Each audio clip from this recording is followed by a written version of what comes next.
DS diving, January 18th, here at Just Right. Gonna do a quick after clean video. She was pretty slimy and had some baby barnacle growth across the hull of the running gear, but I got her cleaned up and looking good. Besides that, I didn't see any issues with the sinks or anything out of the normal.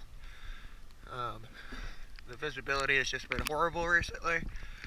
I'm gonna do my best to get a good video. Let's go take a look.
Got a little bit of touch up to do on some struggy guys I missed. But besides that, she's looking really good. Again, I do apologize for the poor visibility. DS diving, thank you very much.